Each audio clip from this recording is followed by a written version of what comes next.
কেমন আছো তোমরা সবাই? আশা করি খুব খুব ভালো আছো। আমিও আছি বেশ। একটা নতুন ভিডিওর সাথে তোমাদের সকলকে ওয়েলকাম। তো দেখো, আজ হলো শুক্রবার, সোনা বাবার স্কুল টিফিন রেডি করে দিয়েছি। সব কিছু রেডি করে এবার চলে এসেছি ছাদে।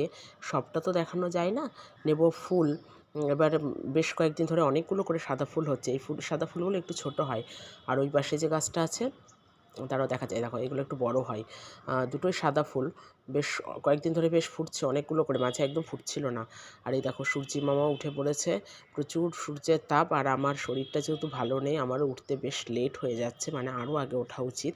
তো যাই হোক, এই যে ফুল না কমপ্লিট, আর এই যে এই ফুলটারও নাম জানি না, এটাও ফুটেছে আজকে একটা, আরও 20 রয়েছে, কালকে 3-4টে হবে, মানে ফোটার মতন এরকম ব্যাপার।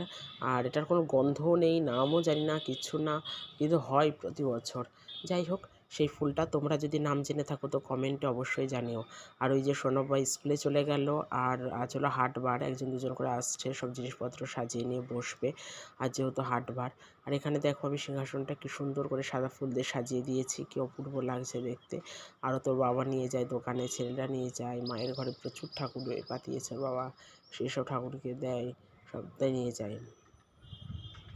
তো তারপরে এখানে খেয়ে নিলাম চা, আজকে খাবো একটু চা মুড়ি, একটু চানাচুরও নিয়েছি, খেয়ে টেয়ে নিয়ে এখানে বেডটা ক্লিন করে নেব। এখানে বেড ক্লিন করব, করার পরে হলো যাব, কাজ রয়েছে অনেক, যেতে হবে ছেলেকে স্কুলে আনতে।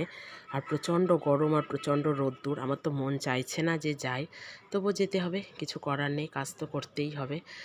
তো যাই হোক, ঝটপট করে সেরে নিচ্ছে। আর শরীরটা যেহেতু ভীষণ খারাপ, মানে খুবই খারাপ, তো তাও কিছু করার নেই। আর এই যে রুটি ভেজে নেব, তারপরে রুটি করে নিচ্ছিলাম। আর দেখেছো কেমন ফুলেছে, পুরো ফুটবলের মতন এরকমই ফোলে, প্রত্যেকটা রুটি ফোলে আমার। যাই হোক, আগে তো আটাও মাখতে পারতাম না, আর এখন করে করে এমন অভ্যাস হয়ে গিয়েছে।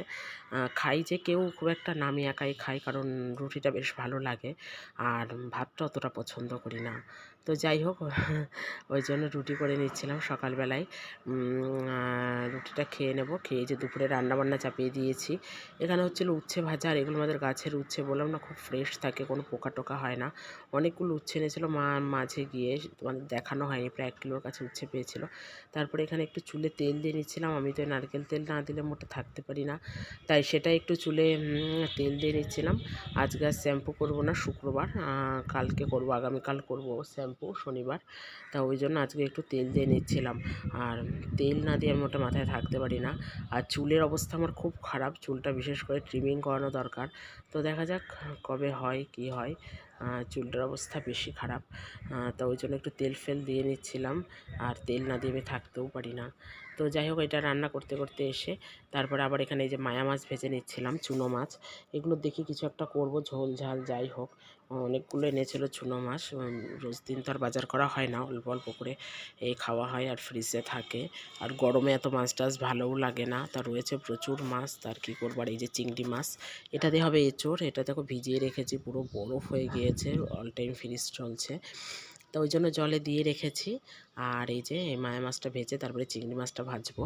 আর এঁচোড়টা মাই করবে, মা খুব ভালো করে, আমি তো অত ভালো পারবো না, তাই জন্য মাই করবে এখন এঁচোড়টা। আর গরমে খুব বেশি কিছু রাঁধছি না, ওর বাবার জন্য সিদ্ধ টিদ্ধ আছে, আলু ভাজা আছে, এইসব দিয়ে খাবে। এই যে মায়া মাছটা ঝোল করেছি, করে নিয়ে আমি চলে যাচ্ছিলাম ছেলেকে আনতে।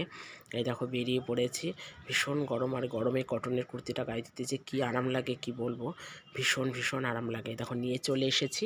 আর এটা টবাজার, তোমরা তো সবাই জানো, এখানে দাঁড়িয়ে আছি নৌকার জন্য।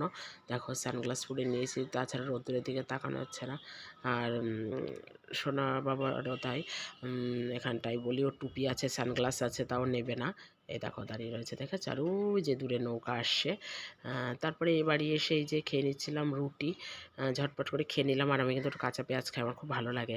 আর এটা দুপুরবেলায় স্নান করে হয়েছে, পুজো হয়েছে, তারপরে বানিয়েছিলাম লস্যি, বাবার জন্য 1 গ্লাস রাখলাম, আর ছেলেটাকে একটু দিলাম যে তুমি একটু খাও। তারপরে এই যে পুজোর প্রসাদ, আমি বলছিলাম খাবে কি না, তো ও খাবে না, ও খুব একটা কিছু খেতে চায় না, শরীরটাও বিশেষ ভালো না, তাই জন্য খাবে না। আমি বারবার বলছিলাম যে খা খা, সবগুলো তুলে বলছিলাম। মিষ্টি, সেদিনকার মা এসেছিলো, মিষ্টি এনেছিলো, খুব ভালো মিষ্টিটা। তা চলো আজ এই পর্যন্ত, টাটা।